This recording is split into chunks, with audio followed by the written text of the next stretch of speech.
Sweet కార్న్‌తో spicy cutlet ఎలా చేయాలో సింపుల్‌గా చెప్పేస్తాను. నచ్చితే ట్రై చేయండి.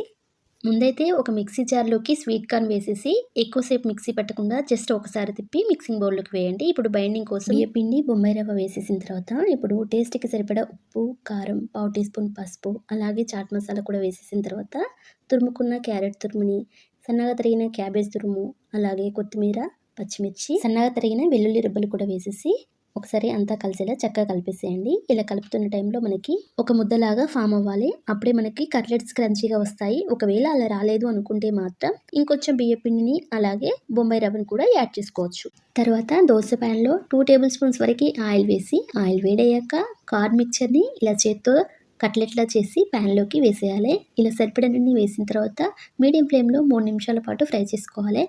3 నిమిషాల తర్వాత మరోవైపుకు టర్న్ చేసుకొని మరో 2 నిమిషాల పాటు ఫ్రై చేసి ప్లేట్‌లోకి సర్వ్ చేసుకోవడమే. అంతే crunchy and spicy cutlet ready.